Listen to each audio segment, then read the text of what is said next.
Hello everyone at welcome po sa ating channel. This is Coach Jared. Kamusta po kayong lahat mga babayan? Kamusta po kayong lahat?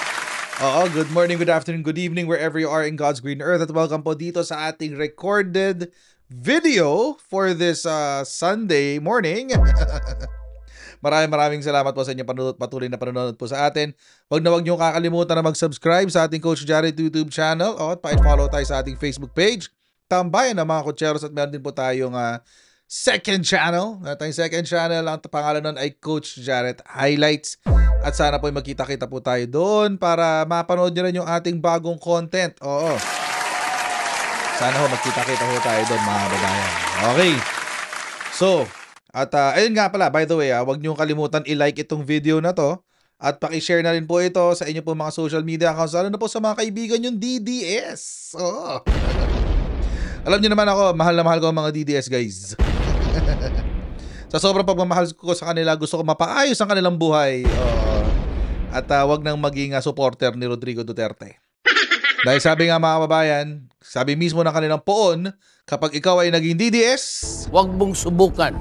Masisira ang buhay mo. Ayan, masisira ang buhay mo guys. Kaya wag po tayo magpaka-DDS dahil nakakasira po yan ang buhay.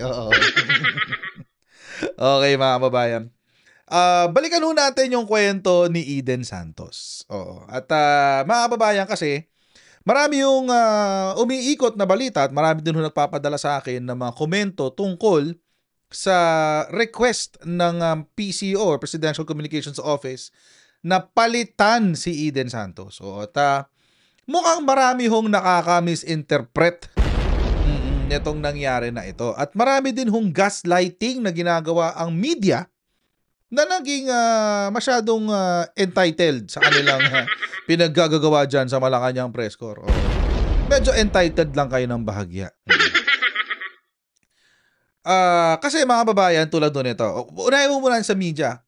Kasi meron pa tayong tutugunan din at komento ng dalawang individual pa. Si Tunying at saka si Marcoleta. Marcoleta pala. Oo.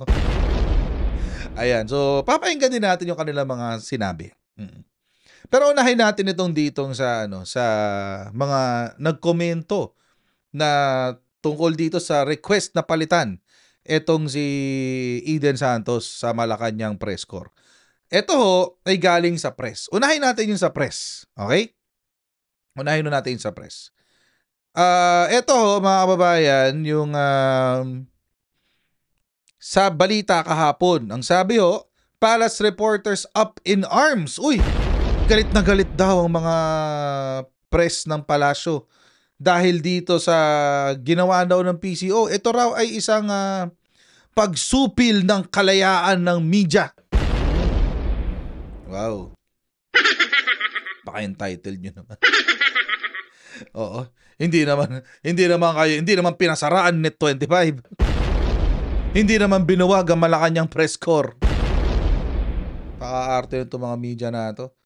Oo, napaka-aarte nyo. Anyway, ito kasi, ang sabi ng Malacanang press corps, ito ang sabi nila. In a statement, the Malacanang press corps through its officers expressed its grave concern over a recent letter penned by PCO ASEC Erelson Kabatbat that sought the removal of MPC member and Net25 reporter Eden Santos from the Malacanang beat. The letter, which was addressed to Santos' immediate supervisor, cited her supposed breach of protocol during the destruction of seized illegal drugs. Alam na natin lahat yan. Punta lang natin ang sinabi nila. In a letter dated June 27, okay. Ito sabi ng Malacanang press corps. The request was a clear overreach. Wala raw ito sa kapangyarihan ng Presidential Communications Office. While the officers recognize the need to ensure the president's safety and well-being, it should never be at the expense of freedom of the press to tell stories that go beyond photo opportunities, press releases, and rehearsed sound bites. Yan. Alam nyo mga kababayan, unang-una, Paano nyo masasabi na ito po ay pagsupil sa karapatan ng press? Kung ang hiniling ng PCO ng Presidential Communications Office ay palitan lamang ang kanilang representante sa Malacanang press corps.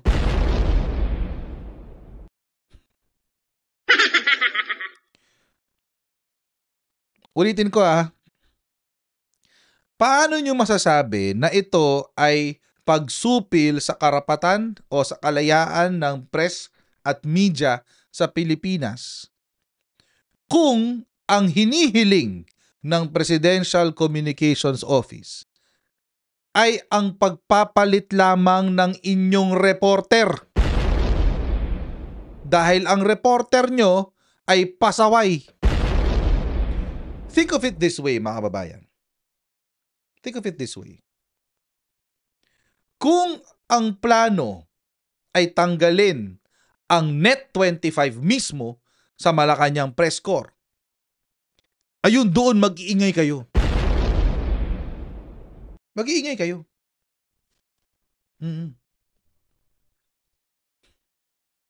Kung ang hinihiling ay ang katulad ng ginawa ni Rodrigo Duterte sa Krappler, I don't even respect Krappler. Pero kung ang ginagawa, kung ang hiniling ng PCO ay ang pagbasura sa Krappler, pagbaban sa Krappler, o pagbabawal at pagbaban sa Net25, doon kayo mag-inarte. Baka may basihan yung sinasabi nyo. Oo. Doon kayo magreklamo. Baka may basihan yung sinasabi nyo na pag-curtail ng freedom of the press. Pero ano ba ang hiniling ng PCO? Palitan nyo yung reporter nyo. Bakit? Dahil siya ay nag-violate ng polisiya, ng rules ng Malacanang. Mahirap ba intindihin yun? Ganun ba yun? Kapag ikaw ay nag-jaywalking sa isang kalsada na may no jaywalking at nahuli ka ng enforcer, ano gagawin sa'yo? Titikitan ka. Nung bata-bata pa ako, kinukulong pa yan. May bagansa yan. Until tinanggal kasi it's cruel. It's cruel punishment para sa jaywalking. Penalty na lang. 5 piso. Nung bata ako yun. High school pa ako nun.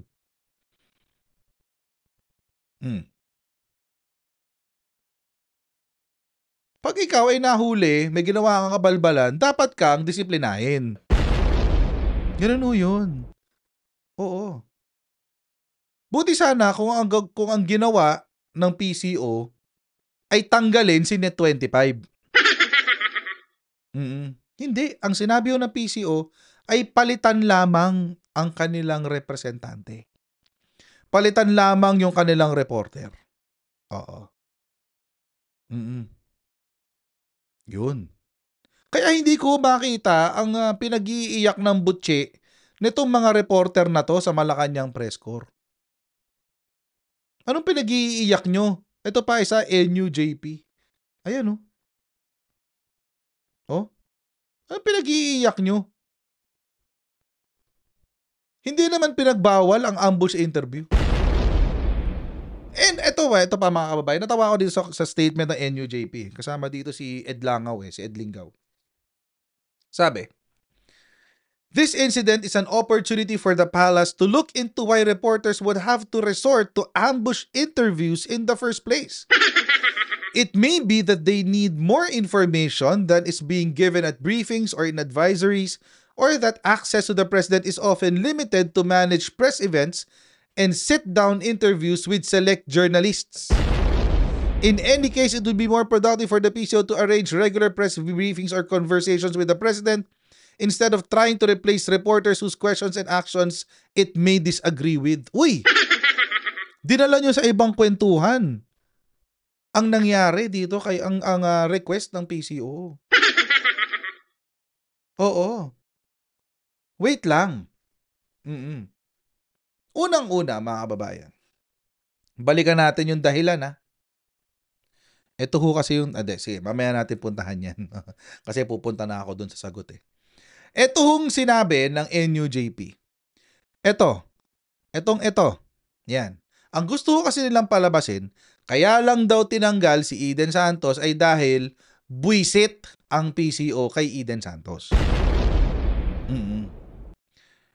At ito ho ay sinundan, itong mindset na to, ay siya ring ikinakalat ng mga DDS. Oo. Halimbawa, si Marcoleta. Okay. Puntaan ngayon natin tong sinabi ni Marcoleta. Ni Marcoleta. Oo. Ito yung sinabi niya.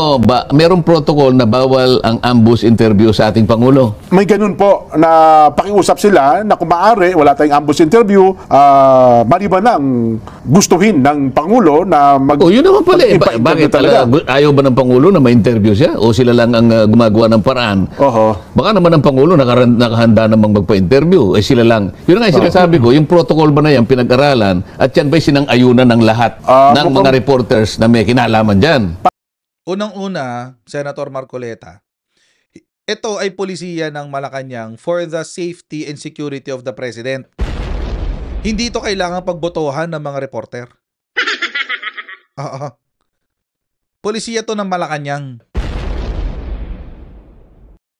Kasi nga, hindi lahat ng tao ay pwedeng makalapit sa presidente. Lalong-lalo na may open death threat ang pangalawang pangulo sa kanya. Parang yun ata sa kanila, request yun, Sen eh. Parang protocol, request basically. Unang-una ako, personal. Opo. Kung hihilingin nila si Eden Suarez Santos ay ilipat at alisin doon. Paano natin gagawin yun? Si Eden pa naman ang pinakamatinik nating reporter. Yun na nga po. Paano ko isa-substitute yan? Saan ako hahanap pa? Ang stupid nung palusot ito ni Marcoleta talaga. Si Eden Santos na pinakamatinik nyo? Really? Ang dami-dami nyo reporter dyan sa Net25, si Eden Santos na pinakamatinik nyo? Nagpapatawa ba to si Marcoleta? Nagpapatawa ba to?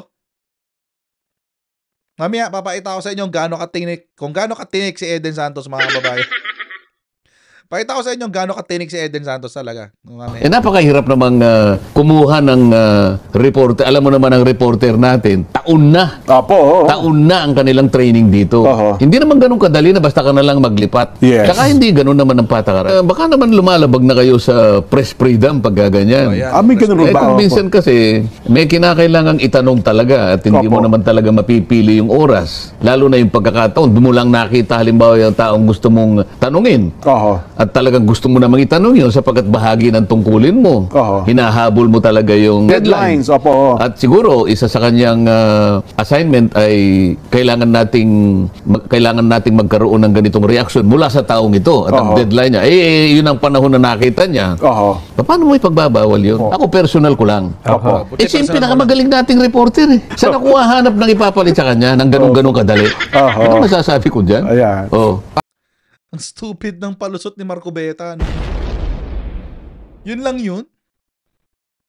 Ulitin ko mga kababayan, wala akong press freedom na nalalabag dito. Alam niyo kung bakit?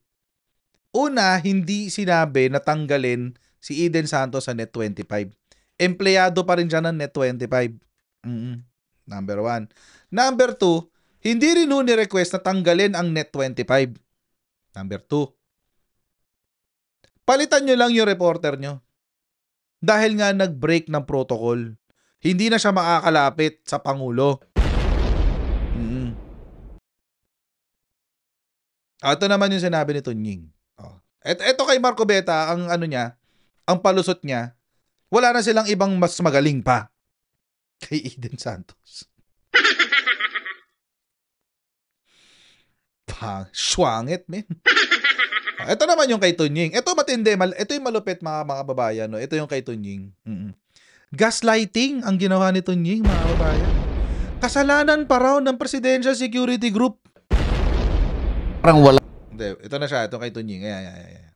Nagpakin ninyo mga kababayan, nagsulat itong si Erel Kabatbat ng liham sa Net25.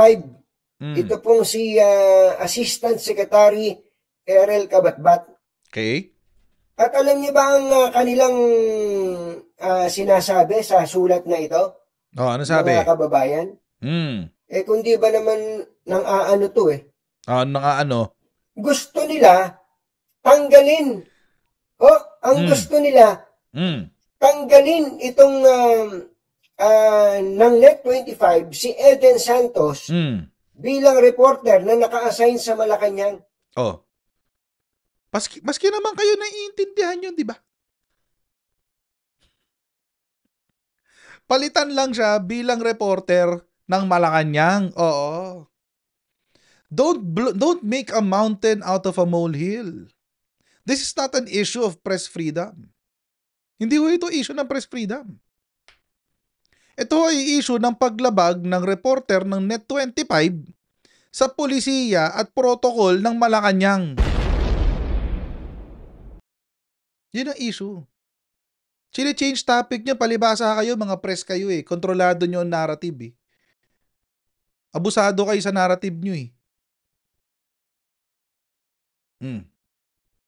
Diba? Alam nyo naman eh. Pero pinagtatanggol nyo kasi kabaro nyo.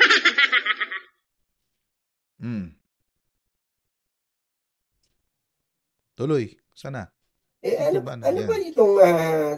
itong taong to? Ano siya? Saan ba niya napulot yung ganong klase ng kapangyarihan? Asik siya eh. O sakop pa ba? Alam ba nila na hindi nasakop ng kanilang kapangyarihan niya? Paano hindi naging sakop? Tunying? Meron silang may media advisory MA 25109. Ibig sabihin, nagbigay sila ng instruction sa inyong mga media.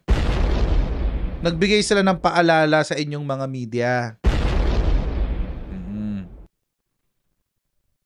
So, paano hindi naging sakop ng kanilang kapangyarihan? PCO sila.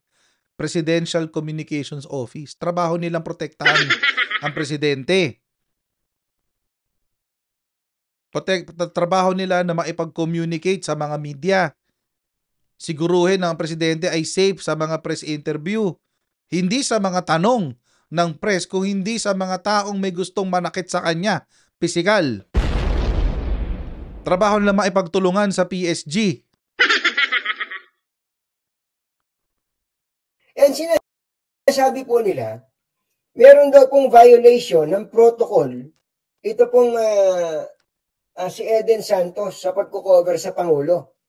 At meron nga daw pong pangyayari na nilapitan daw po ni Eden Suarez si Pangulong Bongbong Marcos na labag daw po sa protocol. At hindi lang daw po minsan, 2 beses pa yata na nilapitan ni Eden ang Pangulo. Nung po bang ang Pangulo naging witness sa pag-destroy sa mga illegal drugs ng PDEA. Sumakit ang ulo ko. Alam mo, Mr. Cabatbat. Sige. Kuda. Cabatbat nga ba ang pangalan nitong tao na to? Kumuda, di kilala ko sino sumulat. Alam mo, Mr. Cabatbat. Ayan. Kilala ko to. Naalala na kita. Na-cover. Baka nakasama kita. Tama. Errol Cabatbat. Siya po ay Assistant Secretary Errol Cabatbat ng Presidential Communications Office. Kilala mo talaga yan. Tunying, kasi nakakalapit ka sa Pangulo. At sila malamang sa malamang at one point nakausap mo mga taga-PCO. Kilala mo talaga yan. Isa ka sa mga konting pinagpala na nakakalapit sa Pangulo. Kaya ka ganyan mag-react eh. Alam mo, pare ko, kung meron ka mang dapat nasitahin, kung bawal palang makalapit sa Pangulo ang reporter, kung meron ka mang dapat sitahin, ang Presidential Security Group. Bakit sila pumayag o naging maluwag na pinapasok o pinanapit si Eden Suarez Santos kay Pangulong Bongbong Marcos kung bawal pala yun. Tingnan nyo, gaano ka. Alam mo, ikaw, Tunying, huwag kang mang-gaslight. Alam mo na mali yung ginawa ng kabaro mo. Oo. 2 beses sinaway si Eden Santos. Ebidensya? Hindi ko na lang sasama yung audio kasi baka makapiright tayo. Pero ito yung naganap. Ayan Ito yung nangyari. Lalapit na sa press si Presidente. Inawat. Inawat si Eden Santos. Ayan si Eden Santos. Inawat. Presidente na ang lumapit. Imagine. Baka hindi marinig Presidente na ang lumapit. Ayan. Sige. Inawat. Sinita. Tumabi pa. Tumabi. Hinabol na ng isang PSG. Hinabol. Sinasaway.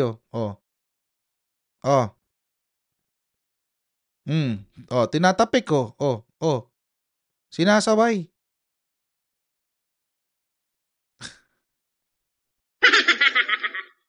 Huwag nyo ipagtanggol yung kabaro nyo kung obvious naman na siya yung nagkamali. Buti na lang may video eh. Ang hirap paniwalaan kung walang video. 2 beses nag-attempt ang PSG na sawayin yung kabaro nyo, Katunying. Obvious naman nagkamali yung kabaro nyo.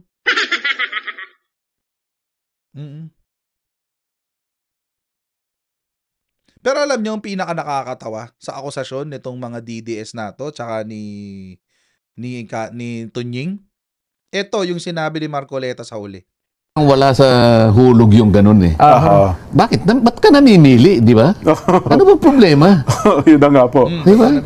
Kapag pinadala natin ang isang reporter natin, andun ang tiwala natin. Bakit kayo ang magsasabi na palitan namin? Di ba? Kami. Dapat yung nagpadala, yun ang merong discretion na palitan kung saan na siya gustong ilagay. Hindi. Di wag kayo magpadala. Kasi i-reject lang din yan eh. Kung ipipilit yung si Eden Santos, baka i-reject lang din. At saka Marcoleta, huwag ka masyadong magkukuda. Huwag nating kalimutan, ikaw ay tumakbo bilang senador sa ilalim ng mga Duterte. Kung sinasabi mo yan ngayon, dapat magalit ka rin kay Rodrigo Duterte. Huwag kang maki-free Duterte. Baka nakakalimutan mo ang ginawa niya sa Crappler. Kaplastikan nyo dyan. Ito yung pinaka-stupidong narinig ko kay Marcoleta. Hindi kayo ang magpapalit. Totoo. Kahit suggestion lang, parang hindi tama. Hindi pa rin tama. Tama po. Naniniwala ako talagang magaling si Eden Santos Suarez. Pinangingilagan siguro. Diba? Pinangingilagan daw. Pinangingilagan. Magaling daw si Eden Santos at pinangingilagan daw. Ibig sabihin, tulad ng sinasabi ng mga DDS, napapahiya daw kasi ang PCO pag si Eden Santos ang nagtatanong. Talaga? Talaga ba? Eto na. Eto na ba kung Marcoleta yung sinasabi mong pinakamagaling? Regarding lang po sa impeachment against Vice President Sara Duterte, nananatili po ba yung tindig ng Pangulo na huwag pa rin pigilan yung napipintong impeachment trial sa Senado laban po kay VP Sara, knowing na yung impeachment case po was rooted in the questionable confidential funds ng Vice Presidente. Tama po ba? Wala po sa kamay ngayon ng Pangulo ang patungkol po sa impeachment trial. Kung ano po ang magaganap dito, nasa kamay na po ito ng Senado. Ang follow-up ko lang po, dun sa transparency and accountability, kung confidential and intel funds po yung dahilan nung pag-impeach kay VP Sara, hindi po kaya maapektuhan din ng Pangulo dahil isa po siya doon sa top spender ng Confi and Intel funds para po hilingin din na idetalye niya yung kanyang pinaggagamitan or paggagamitan po ng Confi and Intel funds. Hindi po nakatanggap ang Office of the President ng AOM or Notice of Disallowance. Notice of Disallowance. kung sino man ang nakatanggap nito at kung sino man Correct. ang Sila yung kinakailangan magpaliwanag dito. Correct. Mauna muna po siya magpaliwanag dahil Right. meron pong trial na darating po. Yun na yun. Yun na yung pinakamagaling nyo, Kong Marcoleta. Hindi na pala siya Kong. Senator na pala siya ngayon. Ano? Yun na yung sinasabi mo magaling, Marcoleta. 2 beses dinurog ng PCO. Isang tanong pa lang yan. Di ba? Isang tanong pa lang yan. Paano to? Ito naman. Nangahas siya. Nangahas siyang magtanong kay ES Bersamin. Once again, Eden Santos, Net25. ES, hindi po hair follicle test ito, ES. Yun lang pong kasi si General Torre po ay na-appoint na as PNP chief. How about yun pong courtesy resignation ng iba pang mga involved dun sa illegal arrest di umano ni dating Pangulong Rodrigo Duterte. Yung resignation po ni na DILG Secretary, DOJ Secretary Remullaz, are we expecting na sa mga susunod na araw ay meron na rin pong yung resulta? I do not like your qualification of the arrest as illegal. No? That is an opinionated statement made by somebody. I will not name who she is. But from our point of view, the arrest was perfectly legal according to according to international law. We have debated that in the public domain for a long time. But no one can tell me now that that was an illegal operation, procedure, or when these representatives of the executive were invited to the Senate investigation called by the Committee on Foreign Affairs, I immediately transmitted a letter telling the Senate President and the chairman of that committee that we are going to claim executive privilege for all the parts that are covered by executive privilege. They respected it, and if they concluded from there that the arrest was illegal, I cannot help them at all. That was the last question. Yeah, but Thank the you very question much. po is yung Sige. assessment po yung sa performance nila ng Pangulo. Kailan po natin na inaasahang Iba ng tanong yan eh. babanggitin kung tinanggap ba ng Pangulo yung resignation po nila or hindi. Sino sila? Si Secretary Boying Remullaz and Secretary declined yung resignation niyan. Sinagot ka, Sino pa? rektahan. si Secretary John Vic Remullaz. Declined din. How about the Secretary Anyo? I do not know yet because that is a personal thing for the president, security advisor yan. And actually that resignation letter was not coursed through me because it's a personal response. They have a personal thing dyan. Kung ayaw ni presidente tanggapin, it's up to him. How about Secretary Gubo Teodoro po? Hindi rin. Gusto mo bang lamunin tayo? No? So yung po tatlo, dinicline na po ng Pangulo? Yeah, definitely. Decline na yan. Thank you very much. Thank you very much, Executive Secretary. Pinapangilagan? Marcoleta? Mukhang di naman. Oo, pangalawa na to. Hindi, pang-apat na pala, nadurog. Kasi kada merong isang follow-up eh. 4 na beses nang dinudurog si Eden Santos. Ito na ba yung pinakamagaling nyo?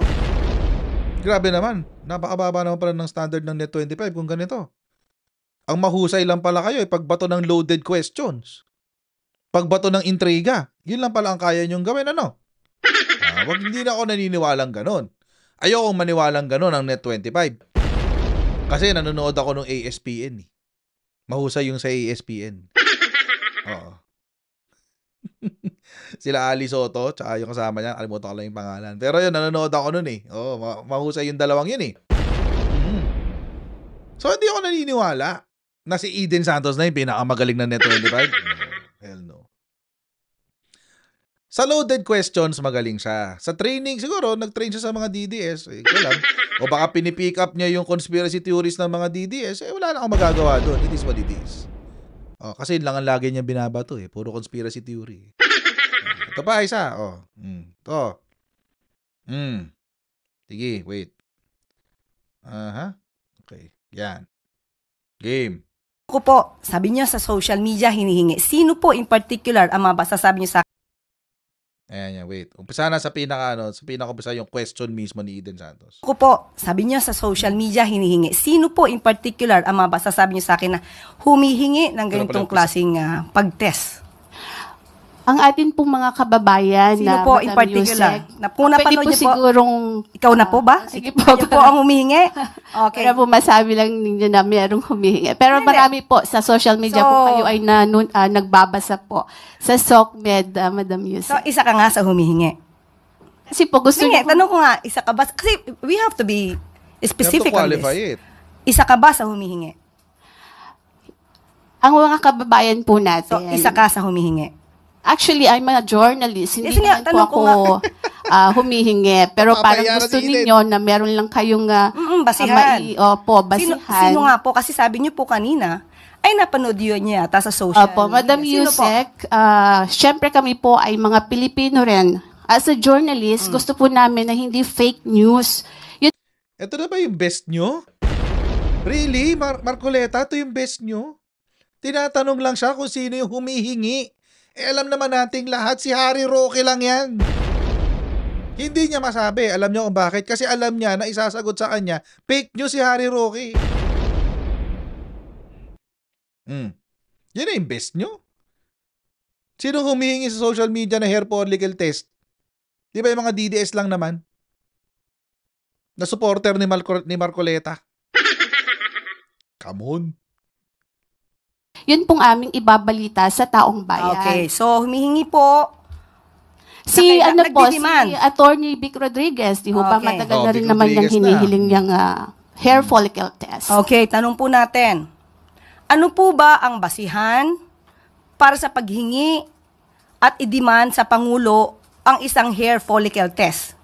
Ito po ba'y may pagbibintang na siya ay di umanong gumagamit ng illegal na droga? Kung may pagbibintang, liliwanagin po natin.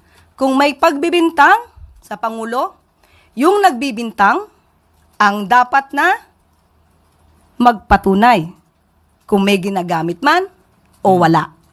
Hindi po pwedeng gumawa ng kwento, walang basihan, isang guni-guni para masira ang Pangulo, at walang basihan. Kahit saan po na kaso, kung sino yung nagbibintang, siya ang magbigay ng pruweba. Hindi nyo pwedeng sabihin na, ito, gumagamit ka, patunayan mong hindi. Hindi po yon ang tamang logic. Kayo po, na nagbibintang, kayong humihingi at nagdidiman sa Pangulo, kayo muna ang magpatunay na mayroon siyang ginagawang mali. Kapag wala po kayong napatunayan, wala po kayong karapatan humingi sa Pangulo ng anuman demand patungkol sa hair follicle test. Thank you po. Salamat. Durog na naman si Eden Santos. Yan ba'y nangingilag, Kong Marcoleta? Senator pala, nasanay na ako sa Kong eh. Yan ba'y nangingilag, Marcoleta? Mukhang di naman. Mukhang di naman nangingilag eh.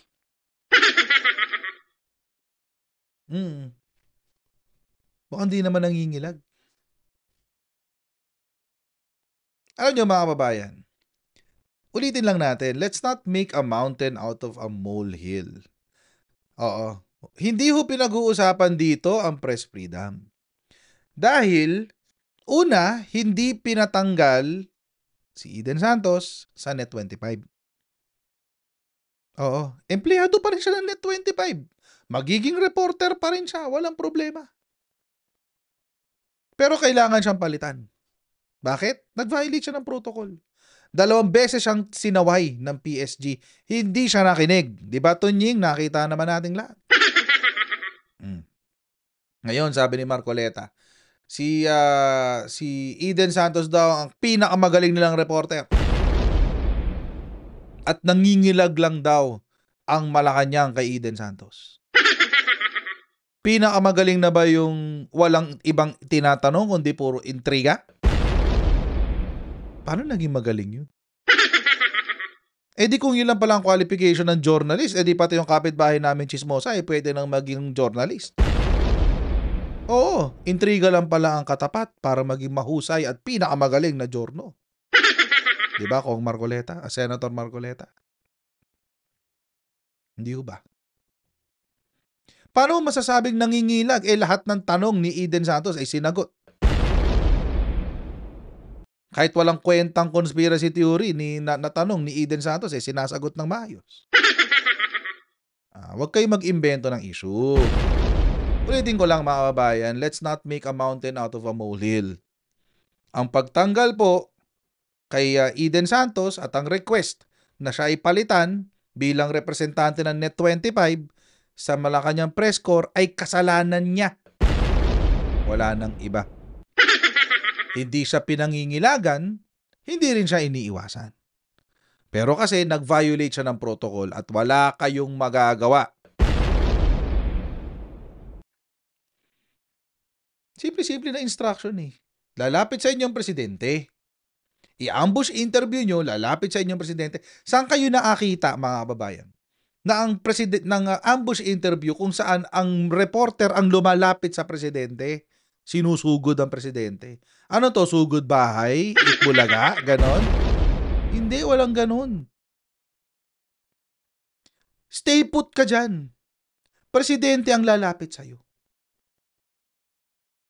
Ganon. Diba ganyan kayo kay Sara Duterte? Kayong mga reporter, nasa isang lugar lang kayo, si Sara ang lalapit sa inyo. May reklamo ba kayo doon? Wala. Wala kayong reklamo. Tapos dito, nag-violate kayo ng protocol at pinarusahan kayo dahil nag-violate kayo ng protocol, nag-iiyakan kayong lahat. Ang wiwik naman ng mga journal sa Pilipinas.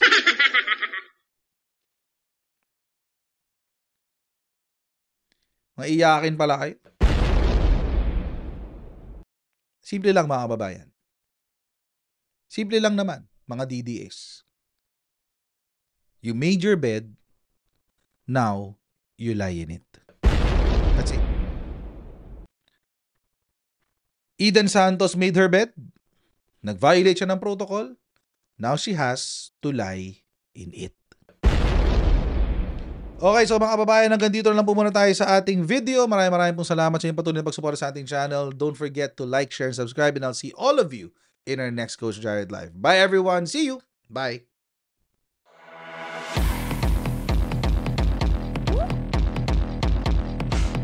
Pag ganun, huwag natin gawing tanga mga Pilipino. Mas maganda kasi nasa lugar ka ng tama kaysa yung pinipilit mo yung pagkakamali.